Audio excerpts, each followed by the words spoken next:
Hello, everybody. This is State Rep Noreen Kokoruda. I wanted to reach out to you today, and I've asked our Chief of Police, Jack Drumm, to join me. We want to discuss really what's going on in Connecticut with obviously the bill that a lot of you have been talking about, HB 6004, which is called the Police Accountability Bill. It was a tough bill. I think any legislator will tell you it was one of the toughest votes they've taken in their careers. It passed the House, and last night it passed the Senate. And I think it identifies that we need changes in our police department. But I think what it unfortunately did was it kind of put people on sides. You're either pro-police or pro Black Lives Movement. And that wasn't the intention of the bill. The bill is really so people in Connecticut can know they have the best police department that treats everybody fairly. I think we know, and we've been told and listened to horrendous stories, that change must happen. And I don't think anybody's questioning that. But this is a 77-page bill. There's a lot of good things in it. A lot of good policies, a lot of policies that police forces in Connecticut are doing already. Some haven't done any, but some are doing them, a lot of them. But I wanted to invite Jack Drumm to really explain to us the bill. Obviously, I'd like to just go over some of the good things first that are in the bill, and then we'll get to what really has been the biggest conversations. As I looked at the bill, obviously one of the big things was training, Jack. And there are some good training pieces in there. There's some mental health pieces, drug testing. Those are far as what we can do with the police officers. And then there's also equipment and as body cameras and dashboard cameras. But can you just talk a little bit about some of the good stuff in the bill that all of us wanted to support?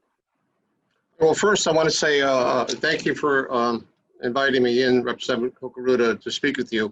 I apologize for my attire. I'm on a staycation with some of my family members this week, but I don't want to miss this opportunity to speak with you or with our constituents. It's a rather large bill. Yes, it was pushed in a very short period of time. Obviously, from the dialogue in this country presently on police accountability, and most certainly what happened to Mr. Floyd in Minneapolis. And I have to say, I don't know anybody in my law enforcement realm that would approve of the behavior or chokeholds or taking someone's life like we watched on TV with horror.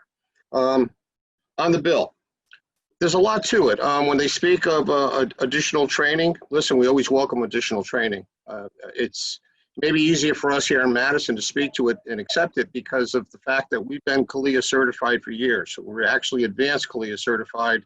We also have our dispatch center certified, which makes us the only dual accredited agency in the state of Connecticut, the only one in New England, one of 32 in the nation.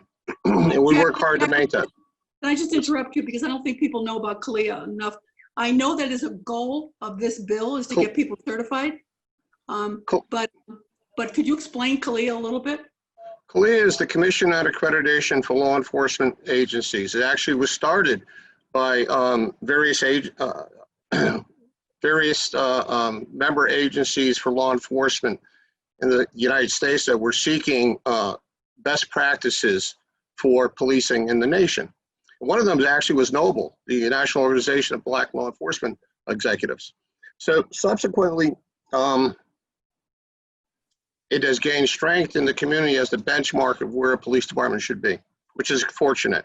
When I came to Madison and took over Madison in those dark days, which some of us still remember, one of the mandates given to me the first week I was chief, get us CALEA accredited. We worked hard on it, and we were able to attain it within 3 years, and shortly after that, their top tier certification within 6 years, and from there, dual accreditation.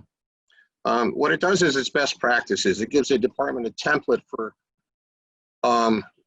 police operations, and a lot of them exceed what we see coming out of the General Assembly, like pursuit policies, laws of arrest, use of force, continuum of force. So it is. I would beseech anyone that has any interest in talks with other agencies that's the path to go. And if you want to bring police accountability to a higher level, well, certainly in this state or within the country. You know, that is something in the bill. They do talk about certification and they're going to push it because not all police departments even try to attain it. And I know I want to hear more about it, about Madison, but A couple other things that I want your opinions on that I thought were good in the bill. They talk about creating a position of Inspector General that will be outside of the Attorney General's office. I know there were some issues, whether or not it was all constitutional. I think that's being looked into right now. I know Senator Fasano has asked just for opinion on that, but it seemed to me an Inspector General that just dealt with police departments and with problems with them, with complaints from people would be a good idea. What do you think? I mean, they have this, the Inspector General within the federal system now for checks and balances. And what I want to say to the people that are listening, I'm speaking on behalf of Jack Drumm, the chief of the town of Madison. I'm not speaking for all CPCA. I'm not speaking for any of my other chiefs in the state. This is my opinion. I want to make sure that people understand that. And after so many years in law enforcement, I think I'm afforded the opportunity to speak my mind. I don't think it's a bad idea. I think it's a good idea, not just for policing, for anything, any checks and balances, expenditures, how we pay overtime, things to that effect. Absolutely. I think that people are struggling in this economy, people are struggling in this state, in this country, and I think that having that checks and balances is spot on. Reading it through the bill, don't have a problem with it. I think there's probably going to be a little give and take between now and when it goes into effect, or how they're going to set it up. I believe that whoever has that authority is going to ultimately is going to have their own investigative and be independent from all other aspects of law enforcement or judgment. Thank you, Jack. I agree with you. I agree with what you said. One of the things that was a new idea for me, I had never thought of, was allowing you to utilize social workers. Do you see that's something that could work in our department in Madison? We've used social workers or mandates post-incident, so to speak. Well, certainly when we deal with juveniles, when we do juvenile review boards, sometimes we end up going through Youth and Family Services, the MSW assigned there, or independent. Having them go on scene, most of the times when we go to someone in crisis, there's a lot more to it than just what we're reading, we're seeing. An officer arrives on scene, and what started this? A lot of folks are no longer, because of the cost of medical, because of the cost of hospitalization, or for psychiatric care, you're sent home with meds, basically medicated. They get home, they don't like the effects of the medication, they start taking their meds, and they have an episode. It starts in the household, maybe violence occurs, and they call on police. What we found in most of our department is CIT trained, crisis intervention training.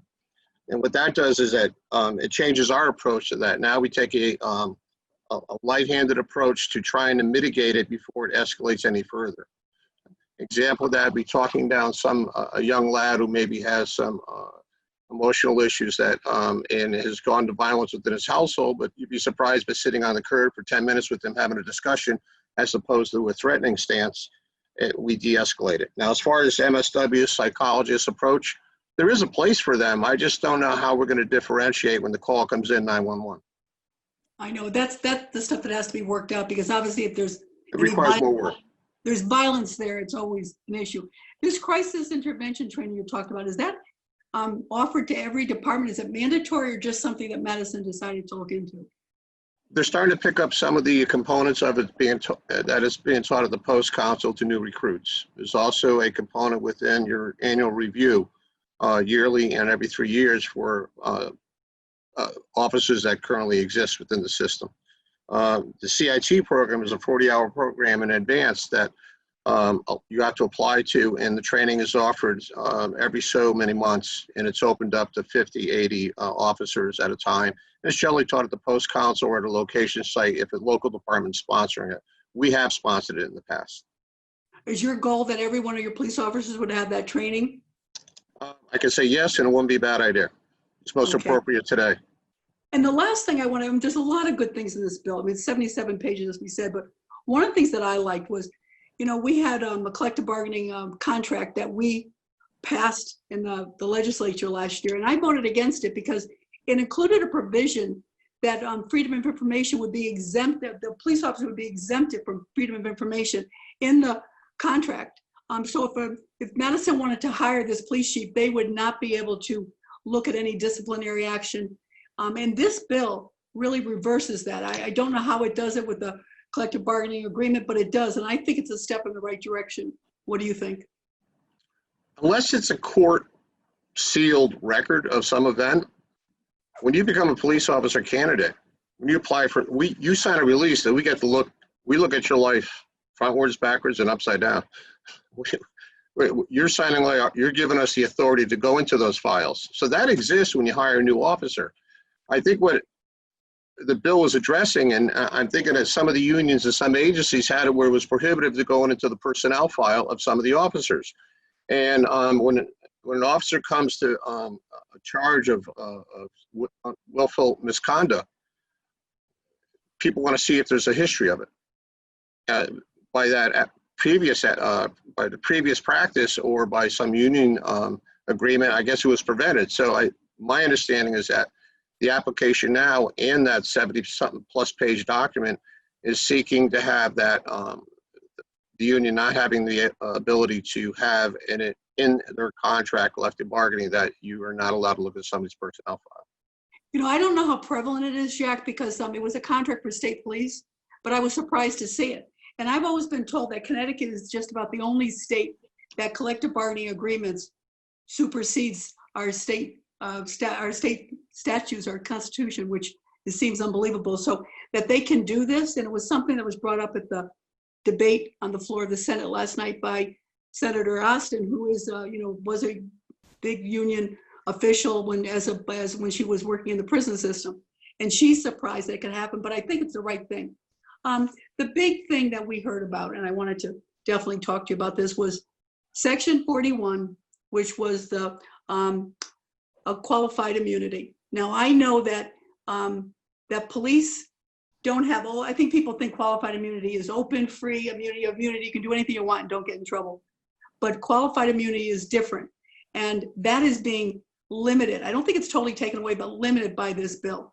Could you give your thoughts on that piece? Because I think that was a piece that we tried to put an amendment on to get that section out, and I think a lot more people would have voted for the bill.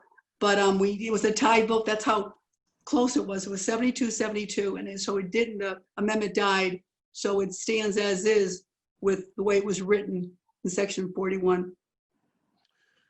Well, I think the purpose of the bill, at least the interpretation so far, and I think this is going to, when you folks return to the General Assembly in September, I think this is probably going to be taken up again. I think there's going to be some task force that are established. They're going to report back as to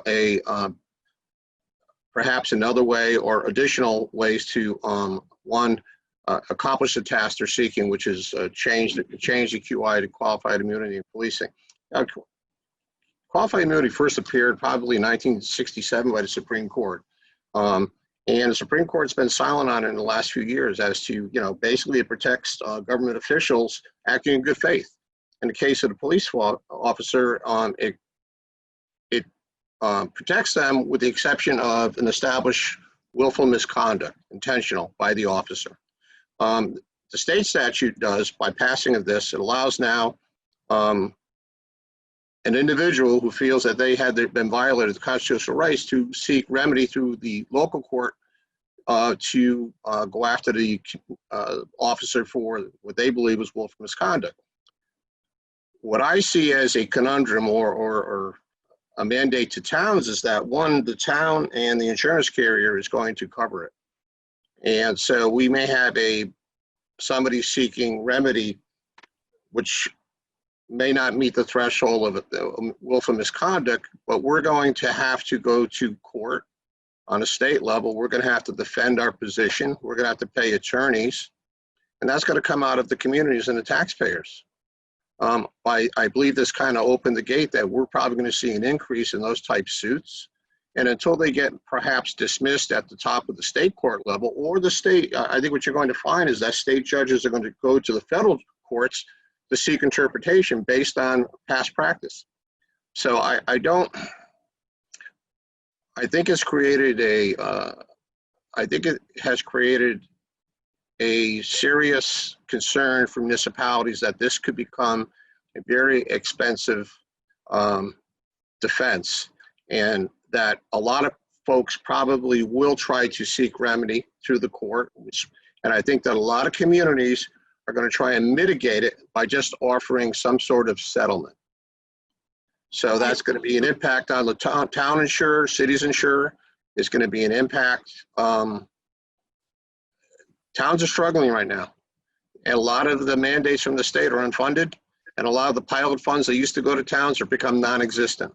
I don't think that, I wish they had taken a better approach and review and looked at the unintended consequences of doing such an act. You know, when I looked into, because I obviously knew nothing about it until I started to read the bill, and then obviously to work with you. Colorado is the only other state that has limited qualified immunity. So all the other states have it as is. That doesn't mean it's right, that it can't be adjusted or whatever. But I think you're right. Colorado has it, but what Colorado did, they were concerned about frivolous lawsuits, and they put a $25,000 cap on these civil lawsuits. And this bar bill has no cap. It hasn't addressed it at all. And I know from being a former first selectman, or selectman, not first selectman, where towns settle. They don't want to put the people, the taxpayers at risk. So they do tend to settle. And I can see this being done regularly. So it's a concern.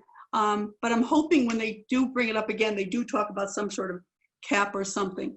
One of the things that people have said— If I could comment. Sure. I think they probably need a cap inclusion within that bill. If you look at some, like the tribal courts have a cap on litigation, here in Connecticut.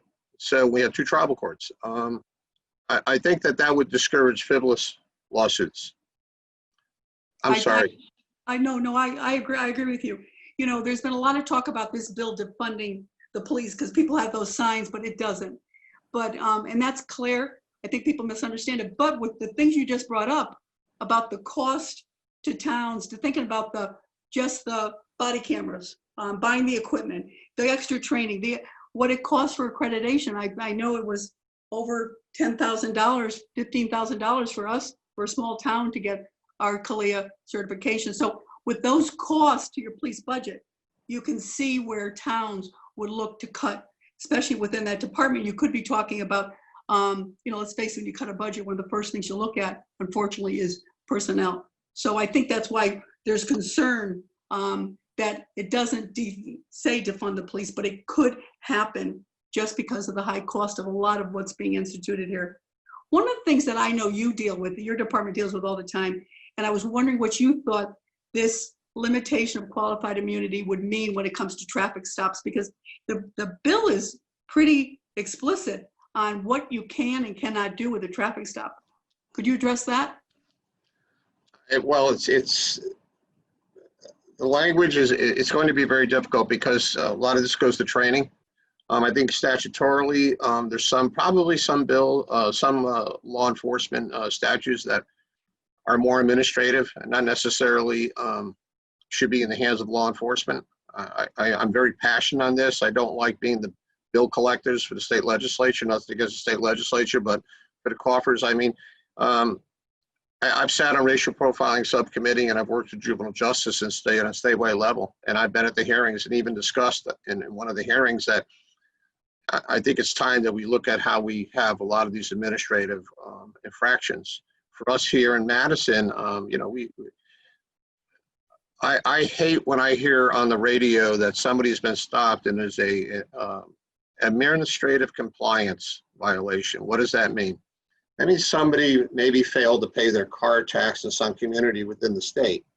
So now, because the General Assembly allowed this to happen, they now got to suspend the registration and the right to drive of that person operating the vehicle.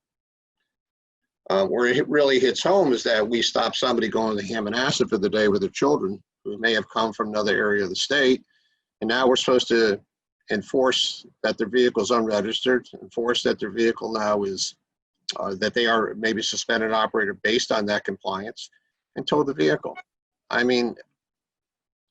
believe law enforcement was put in this position by the change in the legislature through the 80s and the 90s. And 40 years ago when I was in the state police, and actually when I was a lobbyist there, I used to say, what are you doing? You can't do this. They gave the insurance, nothing against insurance companies, but they gave them the right to set rates and other things based on people's certain records or credit reports or things to that effect. When I worked in Hartford as a young trooper, people I stopped were in this country less than 90 days. They're trying to go to work, do the right thing, and work hard. And here we are giving them a ticket for, because mandatory insurance, good idea, passed, but They don't even have a credit score, and they're paying $2,000-3,000 for insurance. A ticket for $100 may change the way they feed their family the rest of the week. You know, one of the things with traffic stops too, though, because I've always thought that traffic stops, when you're able to search the car for some reason, can prevent future crimes. And there was a great story last night. It was really interesting in the Senate debate. If a car got pulled over for, didn't have license plates, the marker was off, gets pulled over, they ask for the registration is expired, they have insurance, but the registration has expired. Now, right now, before this bill, I believe they can say, would you mind, may I search your car? And the man can say no, or he can say, the police officer can say, you look very nervous. What's going on? Would you let me search your car? And he would search. And if he found something like an unregistered gun, which is something in Connecticut we're really trying to do something about, he would be able to take that gun. The way this bill reads and the way the proponent of the bill told it last night was that that wouldn't happen. So you stop him for no marker. You'd stop him. You'd question him about not having registration. Those two things wrong. You could not ask him to search the car. The car would be towed with the unregistered car gun in the car to wherever they're going to bring the cars. We have no way of getting that gun out of that car right now with the way this bill is written. So I'm wondering how many times when you have a traffic stop and you find maybe a weapon or you find drugs, the way this bill is written, it sounds like you're not going to be able to do that anymore. You're not going to be able to ask to search the car. Can you comment on that? I think there'd be many hypotheses or situations we could come up with. That's probably more prevalent in inner city, where there might have been a shooting within 2 blocks or devices they have in place reported a gunfire. So they're it's 2 or 3 in the morning. You could see how the officer could substantiate why he wants to check that vehicle and its occupants and look for a weapon that may have been used or drive-by shooting. I think what the intent with the bill is to stop fishing expeditions. That's a term that was used years ago by, God rest his soul, Arnold Markle, who was the chief state's attorney from Haven County, and he tried to make great officers through his trainings, particularly on search and seizure. I believe that was the intent. I think when you're stopping somebody, if it's incident to an arrest, if you have probable cause, we get that part based on if you're looking for a weapon from violence or an incident that occurred, it makes sense. But we had a lack in training where we had officers that every time they stopped the car, be going through a stop sign, can I search your car?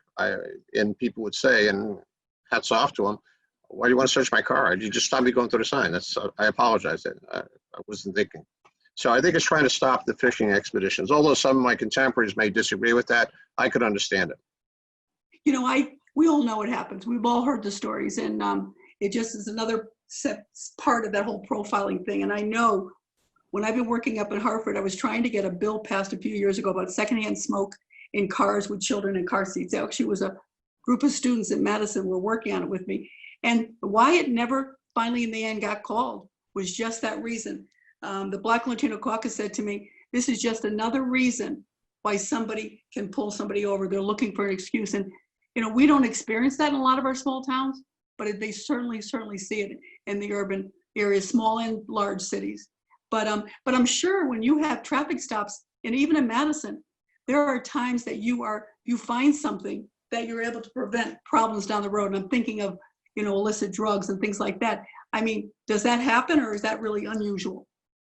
No, of course it happens. It's happened here in Madison. It's happened in other communities along the shoreline or residential communities from the major cities. Of course it does, but not obviously to the extent that you see on a daily basis with the inner cities that are dealing with a different approach to law enforcement and different issues. Racial Profiling Prohibition Project came down, and they've studied this over 6 years now, and they come up with, listen, it's pretty simplistic. If hypothetically you took all the motor vehicle stops out that were for equipment related in the state of Connecticut, we probably wouldn't be gathered in that room having a discussion on racial profiling. So are there safety issues equipment-wise that could affect the vehicle? Absolutely. Are there equipment violations that will not affect the safety of the vehicle? Absolutely. Are there administrative stops related to collecting tax? And I hate that the police officers are put in that position, because to me, that's why people really dislike police officers. Why are we doing it? Why can't it be civil with the town? Or city? this is like dancing on a moving rug. We're in interesting times, and it's changing. And I think that what's very paramount is that all the dialogue takes place when you folks return in September, up to October 1st with laws passed, and July 1st with qualified immunity particularly. I think the task force needs to do a very, very diligent job. The representation on that task force has to be evenly placed across this state to cover all jurisdictions. It has to be fair and consistent in its result. So I feel then that some of the stuff that passed the other day, I think we'll see some changes to it. I think that some people are going to come to the table now and have very important dialogues that they probably should have had months ago, but didn't. And that's where I see it going. You know, I totally agree. I think a lot of people wanted to support this. Most people know we need a change. And they also understand that police officers every day put their lives on the line. You know, people talk to me that, well, I'm a doctor, I have to have immunity, and I'm a teacher, whatever. But it's a different world, the way that police are expected to, they do put their lives on the line every day they go out. And hopefully that's an unusual circumstance for our teachers and our doctors, but it's every day for the police. And so I really, really think that people were frustrated with the process. So many people, the senators that spoke last night complained about the process. What they should have done was gone to the Judicial Committee, which it did, had a public hearing, then it would have gone to Public Safety Committee, been reviewed there. Then it would have gone to Planning and Development with municipal issues because there's impact of towns and cities.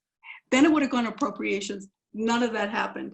And really, I know it's a pandemic, but we could have done it. The rush to make this an emergency bill, I think a lot of us just wanted to get it right. It's too important not to get right. No one's saying we don't need change, but I've talked to a lot of different police officers, and I have to say nobody wants to get rid of rogue cops more than police officers. And I can't tell you how many times they're proud of what they do. They want to continue to be proud. I heard from someone today who said to me, all the senior members of our police department are already talking about leaving. They're leaving it once it's signed. That's not the intention. And I think the amendment was going to do was really have that task force you're talking about really review qualified immunity to make it really do what we want it to do. Because obviously we can't continue the way the stories from Senator Winfield from New Haven and Senator McCrory from Hartford last night were heartbreaking. And you know what? I know you've spoken to them. It is unbelievable the lives that they have been forced into, and their children are. So we do need to make a change. I just wanted to get it right from the beginning. And but so many people that voted for it last night said, we need to fix it, we need to fix it. That's something you do in a committee. You might say, I don't like it, I don't like this, I don't like that, but I'm gonna pass it to move it forward. We're voted to make this law.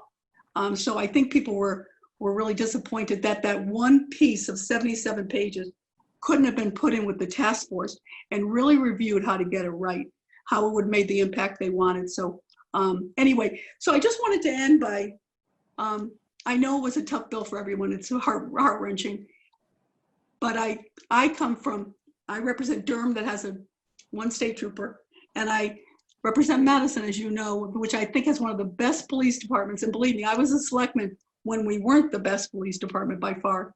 And what we've done with it, and what you've done with it, and your staff is just amazing. Can you go over some of the stuff? Because I know the body cameras, the Calio, so many things we're doing already, but you have even taken a leadership role with the whole profiling thing. And I would like to just address, looking at what they're trying to do here, what has Madison done that's gotten us to a better place? First and foremost, I work with great people, and it wouldn't have happened if we didn't have the right people in the right seats on that infamous bus of success. It was challenges. I first want to say then, so the public understands that we police officers, honest police officers, deplore the dishonest cop more than you could ever imagine. We want them out of our ranks, because we're such a small group of people in this country protecting a large group of people. And with media, social media today, the spotlight is always on us. So we want to do the right thing. And we have our 10%. At times we stumble. And I make a statement at various meetings, no matter how good the town of Madison is, no matter dual accreditation, where we are in policing this country, let alone the state, We're only as good as our worst officer. And that is, we've seen the effect of that, most certainly what came out of Minneapolis. Just backing up a little bit, one of the things I probably learned later in my life, and I probably wish I learned earlier in my life, is that you need to climb up in somebody's balcony and see their perspective. Most of us don't do that when we communicate, try to get through a problem. And it's amazing when you do that, you're like, oh, it crashes on you. Now I understand why they're so insistent or taking that position. I took that opportunity with Senator Winfield. I think that the communication perhaps was lacking on our side, not meaning just, I'm talking about policing in general. I think that perhaps we probably, if we ramped up to this over the years, it probably would have been an approach that was done with partners.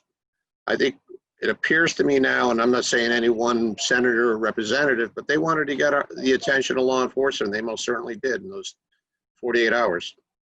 So I think we're in once this calms down, I think with training changes, I think with the task force, which does have police representatives on it, I'm really happy actually to see that the post is going to become more diverse. It's also going to involve communities, smaller communities, not just a hand-picked group of people somehow associated with the governor. I think that when you have the state reps and ever participating, putting in people from within their districts, that's very important because that brings a lot to the table. So I think that's going to put us in that right direction. As far as the town of Madison, we work hard to do the right thing, and we've had our challenges. We've had terminated officers. When I first arrived here, we have moved officers on, retired those. We have had issues since where we've had issues come up where we've dealt with them directly. That included taking on the unions. That's something we like to do. We like to work in partnership with the unions, but occasionally that happens. That takes the courage of the person who's running the place to do that. And they talk about leadership. Leadership's not a person, it's a behavior. It's one that's less traveled. The path less traveled, you'll get in trouble. You lose your job practicing leadership, but you have to do it. So to get through finding and removing the bad officer takes a lot of courage on the part of the chief. They need to do it. They need to have that in their toolbox. If they don't, they probably should find another job. So I think Madison is going to continue to do the right thing. We try to recruit. Right now, we're having a tough time finding police officers. We look more towards laterals because we have a lot of folks that are retiring earlier in their career. They bring a lot of experience to the table. It's very difficult with the new generation of police officer that's on the horizon now. It's also tough when there's a national dialogue on demonizing police. So some kid says, "Mom, I'm going to be a police officer." She goes, "No, you're not."